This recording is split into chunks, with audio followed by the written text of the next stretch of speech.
बिसेसके उदालगुरि समस्तियाव जों नुनो मोनदों रायजोफोरा जायफोरा भटार बिथांमोना बुंदों मा जे गोदान बिजाथि नांगौ आरो बे गोदान बिजाथि मोननाय हिसाबै आंबो सासे गोदान बिजाथि हिसाबै बेयाव ओंखारदों आरो रायजोआ बेबायदि खावलायबाय थादों जे नोंथाङानो ओंखारनांगौ आरो नोंथां ओंखारब्ला जों मदद होगोन बे बाथ्राखौ बिथांमोना आंनि सिगाङाव नोंथांमोना मिथिगौ जे सासे मानसिया जुदि 20 बोसोर 25 बोसोर बा 30 बोसोर बिसायख'थि गेलेनानै फैयोब्ला मोनसे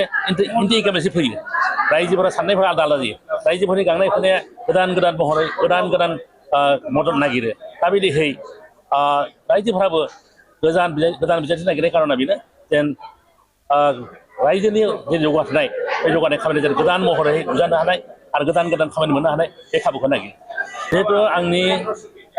गिबि थांखियानो जाबाय 47 नं उदालगुरि एसटि समस्ति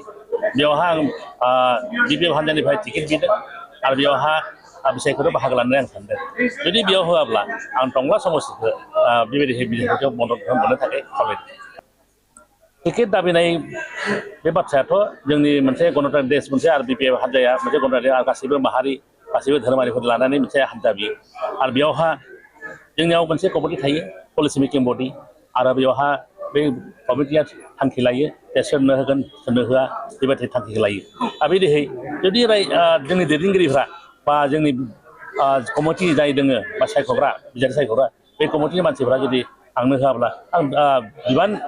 जायफोरा बिबानगिरि बा दोलोनि गाहाय मुंनि बुंनाय मथे आं खामानि मावो दा रायजोफोरासो थांखिखौ लागोन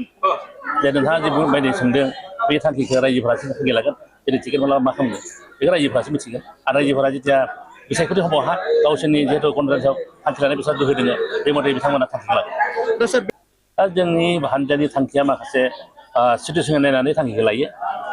आरो जेखौ जाय बुङो जों अपरचुनिस्ट बे बेबस्थाखौ लायो जाहाथे जोंनि हान्जाया खामानि मावनो हानाय रायजोफोरनो मदद होनो हानाय बे थांखिखौ लायो बेनिखाय गोदोआव जे काउन्सिल इलेक्सन समावहाय जों जुदि एनडिए थानानै खामानि मावनायब्ला हयथ' जों बेबायदि देरहाबोनो हानाय नङामोन दा बेनिखाय एबार बिसायख'थियाव जों नायदों मा जे जिहेथु जों सरकाराव थानानै स्टेटनिफ्राय गोबां खामानिखौ लाबोनांगौ गोबां मदद लाबोनांगौ जादों दा बेनिखाय जोङो बे थांखिखौ लादों जे एनडिएजों थानानै जाहाथे गोबां रायजोनि जौगानाय खामानिखौ लाबोनो हानाय समस्याखौ नुनानै बे समावहा आं बेखौनो सानदों जे दोलोआ मा सानो दोलोनि दैदेनगिरि सायाव आं एगारनो हादों अब्लाबो जिहेतु जों हान्जायावहा थानानै बिबानगिरि बायदि खामानि मावगासिनो दङ बेनिखायनो जोङो बे समावहा इमिडियेटलि बे समाव मा थांखि लायो बेनि सायाव जों डिसिसन लागोन बिटिसि सरकारनि जि थांखि आरो बिपिएफ हान्जानि जि थांखि थांनाय काउन्सिल इलेक्सननि बे समावहा जि प्रतिश्रुति होनाय बेबायदिहै जे मोनबा गेरान्टि दंमोन बे मोनबा गेरान्टिखौ दिनै मास मोनब्रै सरकारनि दानाय उनावहा बेखौ जाफुंहोदों आरो बे थांखिफोरानो जादों मा जे प्रथमावनो मा जागायजेननायावनो बेखौ हानि पट्टा होनाय जायफोरा हा पट्टा गैयामोन बिसोरनो पट्टा होनाय आरो बेबायदिहै सेल्फ हेल्प ग्रुपफोरनो रां होनाय रांनि मदद होनाय आरो बेबायदिहै IBS बेनि थाखायबो रां मदद होनाय आरो बेबायदिहै